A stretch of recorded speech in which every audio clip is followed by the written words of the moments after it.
Good morning. I am standing out in front of the house, and this is pretty amazing. The road goes up that way, which I'm sure you've seen, but I'm just standing in the street, and it's just kind of shocking. I just love this. So, going back down the other street that way, there's my car, and here you have some front grass, front of the house.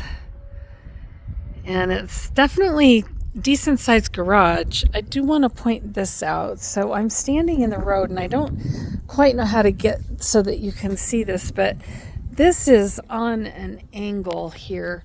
Like this slopes up, and this is all, that's about the best I can do for you. So that is sloping up. So what this tells me is that if we ever have, the floodwaters come down here, this house is on the right side of the street. It's high, so your house is out of the way of the water, whereas these are all flat. So if for any chance this canyon, were to flood, you've got, a pretty big protection barrier here going up to the house, and I think that's pretty cool. So anyway, let's walk in. It's got really pretty stonework. Of course, it's, like you said, uniform with the rest of La Estancia. Got some nice landscaping out in front. The grass is in really good condition. But you can see just standing from up here the difference in elevation. So anyway, really beautiful. Room for a little patio out here, which is nice. It's not covered, but it's certainly shady right now. It's got a pretty cool front door. So when you come in, they've got the windows open in the back. So I'm just going to show you what it looks like standing here. Looks about like that. It's pretty impressive. So you come in, you've got an entryway here. Let me get this. Okay, so we're at the entryway.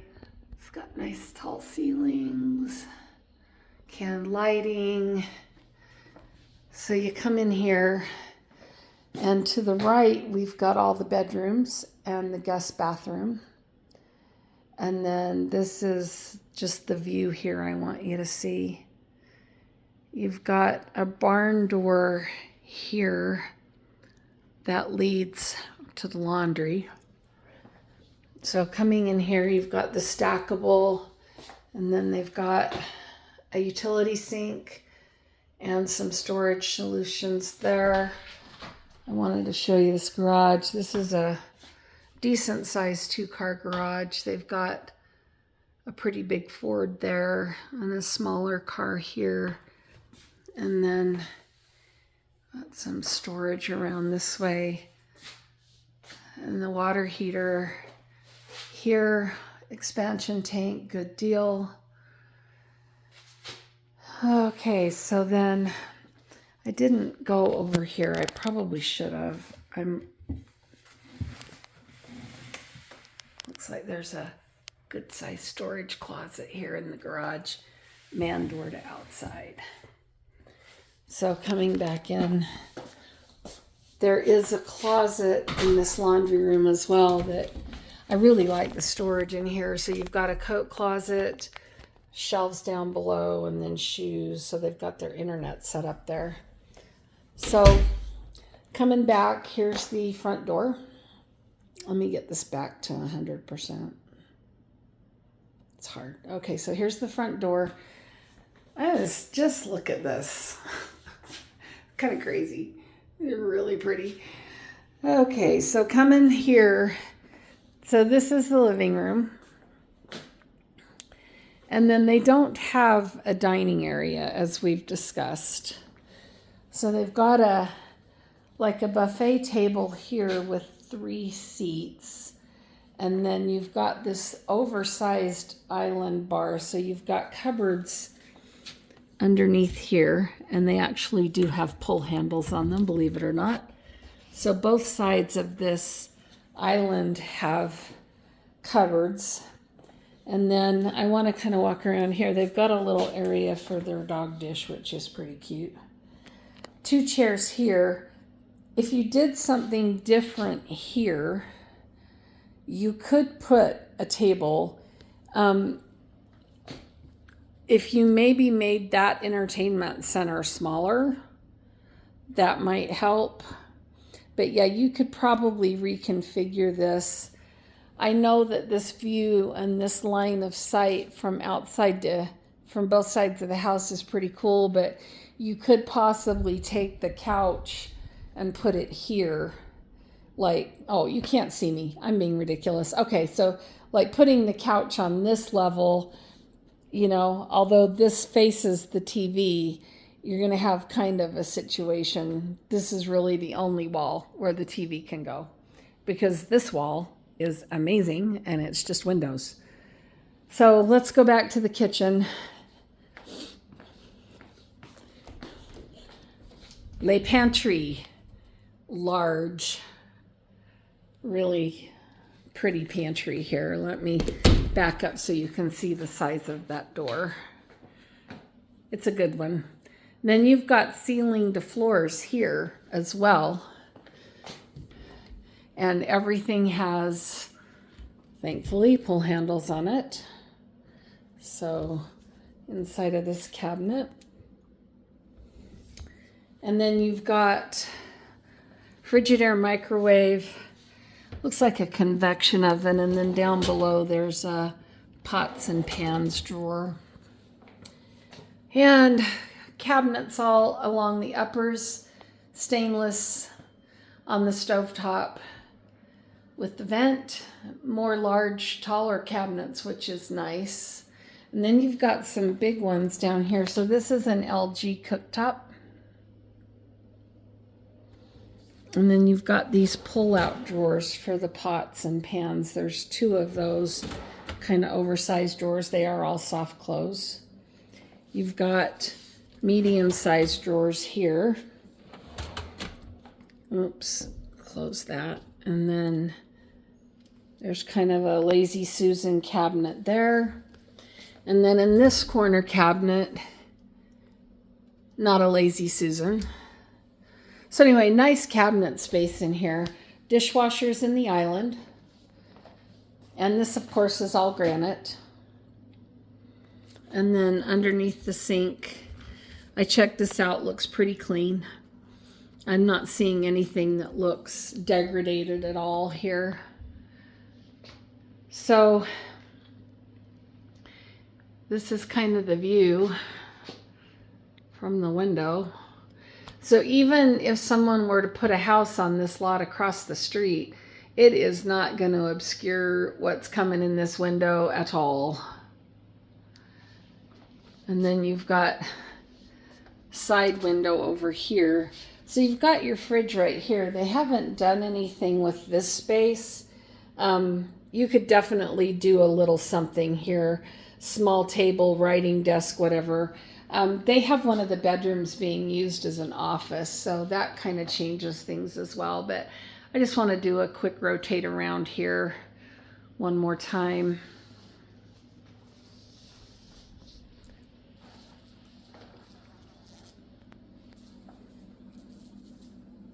Floors are all in good condition. I'm not seeing, there's nothing here that screams to me that this house just hasn't been very well taken care of. Even the baseboards are, you know, still in good shape.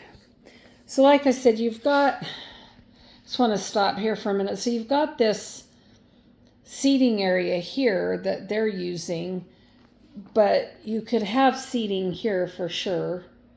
So I think there are some ways to reconfigure this a little bit to maybe make it so that you could put more seating, although it's not bad at all. This whole wall of windows thing is pretty amazing. I'm just going to walk outside and do that before I do the bedrooms. So coming out here, we've got a patio table back here, and then this door leads to the master bedroom. So they've got a seating area here, and then down this side, There's another small seating area.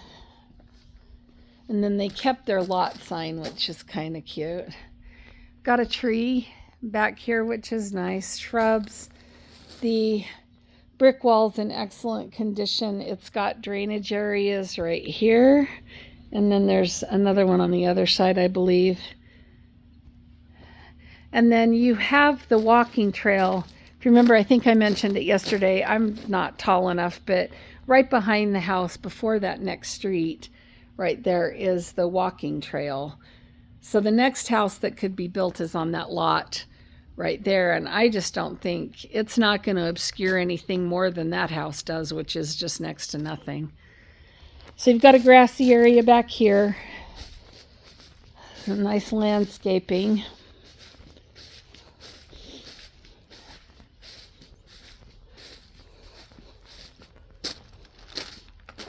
Piece of driftwood. And then the other side of the house with the HVAC unit and the garbage. So that's a nice lavender bush too. Anyway, to help, this kind of helps with the back space. I think there's certainly room to do more outside than what they've done. This covered area, I'm thinking at some point is going to get some shade right here. But it is pretty amazing to stand outside, have this space between the outside and the inside. It's just pretty cool. So for a vacation rental, I think that it really kind of adds to the whole thing. Like you could be barbecuing out here, and I mean, this is just, it really feels like you're just right at the base of the mountain. I mean, you are at the base of the mountain, but it's pretty close.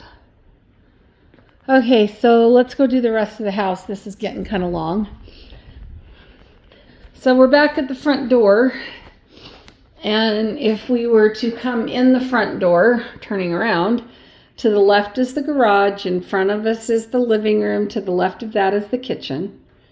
So now we're going to switch over and go, let me put this back here.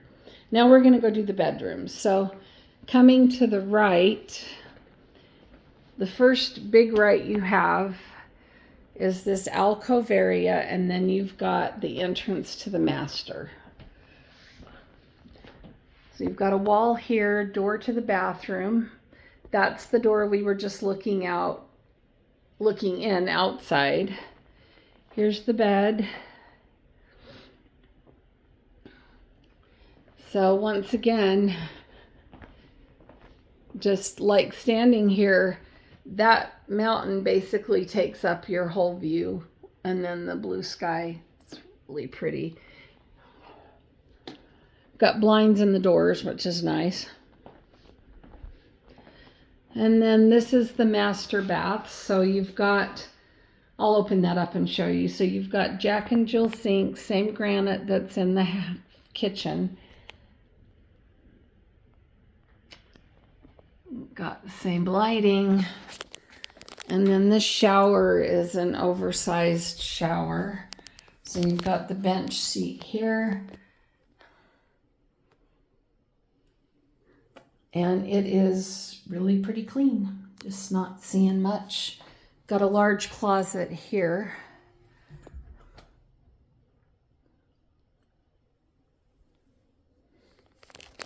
And then behind this door is the water closet. So this is the master.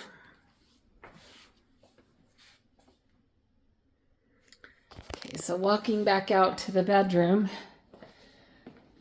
here's the door out to the main body of the house. So we're going to make a left coming out of here, and that takes us to the next area. There's a bedroom here, there's one here, and then there's another guest bath, or a guest bath here. Plus we have another ceiling to floor closet here for linens. So this one, the vanity's a little smaller. You've got one sink, same cabinets as what's up front. And just a super cute shower here. It's basically the same as the other one, just a little smaller. And this one has doggy footprints on the bottom. It's adorable. Okay, so from this bathroom, sorry, not a bedroom, going to the left again, we have another bedroom. So this is guest bedroom number 1 and has the view here out the window, pretty amazing. And you've got good closet space in here as well. It's not a walk-in, but it's close. It's got some good storage solutions in here. There we go. So it actually goes back there a little bit. There we go. And it's high. So there's that closet. So this is guest bedroom number 1. And to the left of this is guest bedroom number 2, which they are currently using as an office, hiking, camping, storage space. That's a pretty cool wall right there, actually. Could do a lot with that. Once again, wow. And then the closet there. So this could be set up for, you could do bunk beds, full over full bunks or whatever in here. I think part of what's impressing me about this house, maybe more than any of the other ones that we've seen, is that from these windows, you have this side of the view, right? So that's the side my car's on. That's the side I pulled in on. But the view from the other side of the house, where you might expect it to be less, is actually more of a view. So this one, more than any of the others that we've seen, I mean, this is just stunning, you know? It really is just incredible. You are right in the canyon, and yet you're kind of safe because you're elevated a little bit. So yeah, I really like this, and it hasn't been a short-term rental, so we're not going to have any, we're not going to have any numbers on this. And then also, I mean, I think you need to keep in mind you're going to have to furnish it. They did say if there were some pieces that you really wanted, they'd leave them. I don't know. I mean, you've seen enough to kind of know, but like, this is a house, it's been lived in, that's a little scratchy. But all in all, the main body of the house, the paint looks great, floors look great, countertops look great, cabinets look great. They've taken excellent care of this. So anyway, you guys, I hope this helps. I don't think this one's going to be on the market all that long, given the price point that we're at, and that it's considerably less per square foot than the one on Mohawk. And I, in talking to people, and it's kind of what I suspected. The one on Mohawk is basically being sold for what the brand new ones being built here are coming in at price per square foot. So, they may have some wiggle room. It sounds like the listing agent is the son of the owner. So that's why it's listed out of Salt Lake. Anyway, there you have it. I hope this helps, and I'll talk to you soon. Thanks. Bye.